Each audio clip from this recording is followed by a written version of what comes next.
अस्सलामुअलैकुम दोस्तों, कैसे हैं आप सब लोग। आज मैं आपको एक पौधने और एक पौधनी की बहुत दिलचस्प कहानी सुनाऊंगा।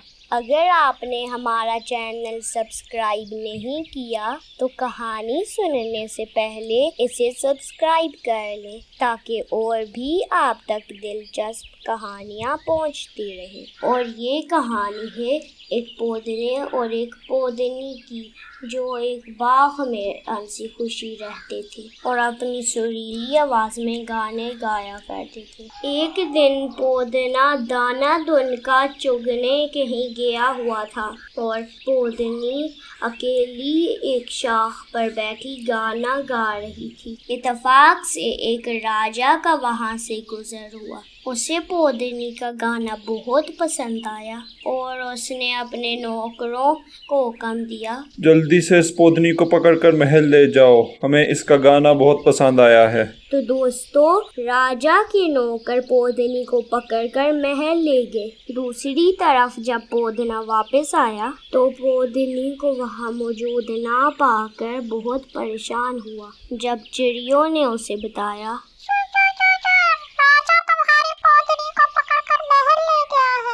पौधने को ये सुनकर बहुत गुस्सा आया और बोला, राजा की ऐसी की तैसी, मैं उससे बदला जरूर लूंगा। उसने सरकंडों की मदद से गाड़ी बनाई और 2 मेंढक उसके आगे घोड़ों की तरह बांध दिए और फिर उस पर सवार होकर राजा के महल की तरफ रवाना हो गया। रास्ते में उसे एक चूंटी मिली जिसने पूछा, पौधने भाई, तुम कहाँ जा रहे हो? पौधने ने जवाब दिया, सरकंडे की गाड़ी बनाई, मेंढक जोते जाऊं।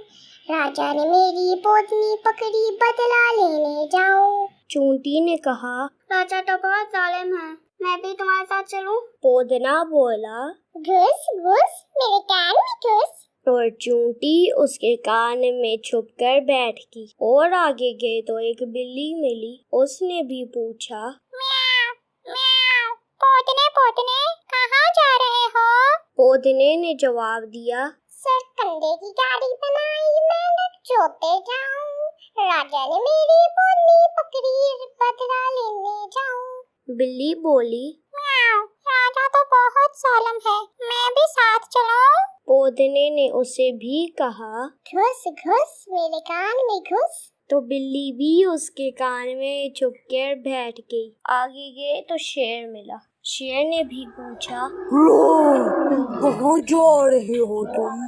पौधने ने उसे भी बताया, सरकंडे की गाड़ी बनाई, मेंढक जोते जाऊं।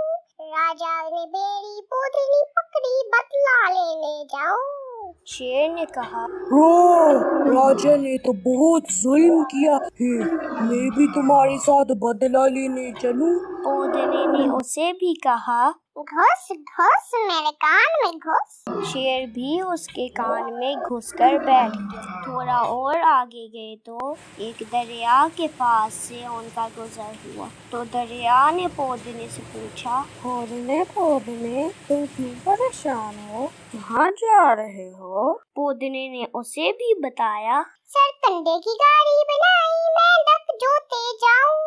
राजा ने मेरी पौधनी पकड़ी, बदला लेने जाऊं। तो दरिया बोला, मैं भी तुम्हारे साथ चलूं? उसे भी पौधने ने कहा, घुस घुस मेरे कान में घुस। जब पौधना राजा के महल के दरवाजे पर पहुंचा तो पौधना जोर से बोला, ए राजा, मेरी पौधनी को आजाद कर दो, वरना मैं तुम्हें इसका मजा चखाऊंगा। राजा और उसके साथी उसका मजाक उड़ाने लगे। छोटा सांप हमारा क्या बिगाड़ेगा? राजा ने अपने नौकरों को हुक्म दिया, इसको मुर्गियों के डरबे में बंद कर दो ताकि वो इसको ठूंगे मार मार कर हलाक कर दें। तो दोस्तों, पौधने को मुर्गियों के डरबे में बंद कर दिया गया। जब आधी रात हुई तो पौधना बोला, चल चल चलनी चल चल छाछ, निकल आ खाला बिल्ली अब तेरा है आज। बिल्ली पौधने के कान से निकली और सब मुर्गियों को मार दिया और फिर कान में घुस गई। सुबह जब राजा और उसके लोग देखने आए तो हैरान रह गए कि सारी मुर्गियां मरी पड़ी हैं और पौधना इधर उधर फुदक रहा है। राजा गुस्से में बोला, आज रात इसे भैंसों के बारे में बंद करना ताकि वो इसे टकने मार कर मार दें।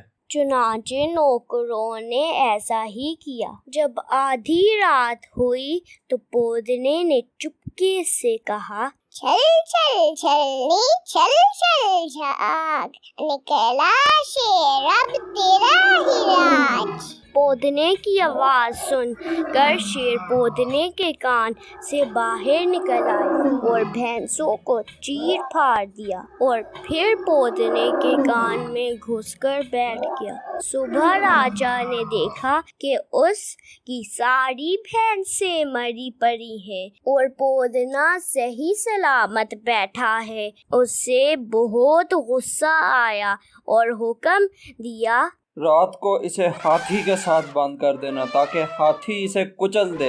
चुनांचे पौधने को हाथियों के साथ बंद कर दिया गया।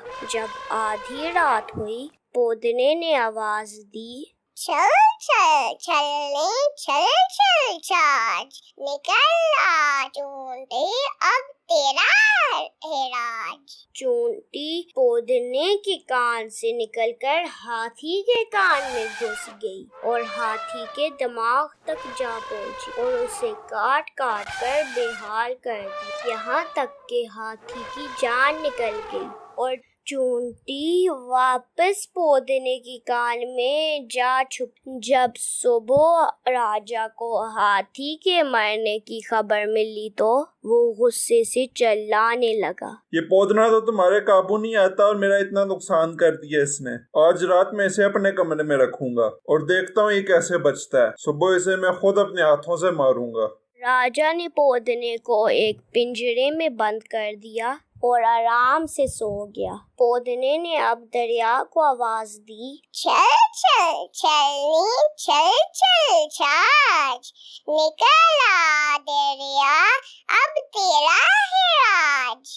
और यूं दरिया के पानी से कमरा भरने लगा। पानी के शोर से राजा की आंख खुल गई। राजा ने जब पानी ही पानी देखा तो घबरा गया और पौधने से पूछा, ये इधर इतना पानी किधर से आ गया? पौधने ने जवाब दिया, मेरी पौधनी को आजाद कर दो वरना तुम्हारा पूरा महल डूब जाएगा और मैं तुम्हें बर्बाद कर दूंगा। राजा बहुत ज्यादा परेशान हुआ। उसने पौधने से माफी मांगी और इल्तिजा की, तुम्हारी बड़ी मेहरबानी होगी, पानी को वापस जाने का कहो, मैं तुम्हारी पौधनी को वापस कर दूंगा, मुझे माफ कर दो। राजा ने फौरन पौधनी के पिंजरे का दरवाजा खोल कर उसे आजाद कर दिया तो दरिया भी पौधने के कान में वापस चला गया। और दोस्तों, पौधना अपनी पौधनी के साथ गाड़ी में सवार होकर अपने घोंसले की तरफ रवाना हो गया और रास्ते में दरिया शेर, बिल्ली और चींटी को उनके ठिकानों पर वापस उतार दिया और आखिर अपने घोंसले में पहुंच गया। चिड़िया पौधने और पौधने को देखकर बहुत खुश हुई और सब हंसी खुशी रहने लगे। तो दोस्तों, इस कहानी से हमें ये सबक हासिल होता है कि जालिम के खिलाफ ज़रूर जदोजहद करनी चाहिए और मजलूम का साथ देना चाहिए। उम्मीद है कि आपको ये कहानी पसंद आई होगी। इसे लाइक करें और दूसरे दोस्तों के साथ शेयर करें। शुक्रिया।